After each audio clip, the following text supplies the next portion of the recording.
أعوذ بالله من الشيطان الرجيم. بسم الله الرحمن الرحيم.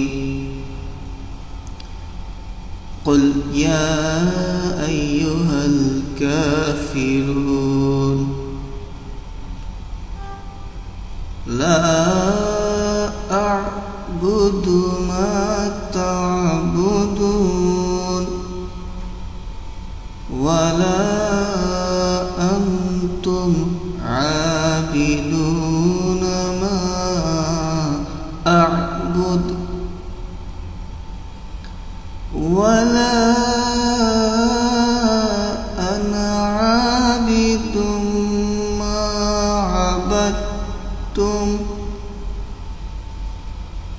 ولا أنتم عابدون ما أعبد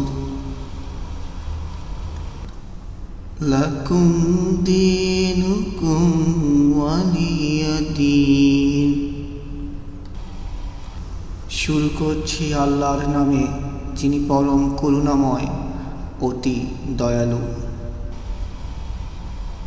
বলুন হে কাফির কুল, আমি ইবাদত করি না তোমরা যার ইবাদত করো, এবং তোমরাও ইবাদতকারী নও যার ইবাদত আমি করি, এবং আমি ইবাদতকারী নই যার ইবাদত তোমরা করো।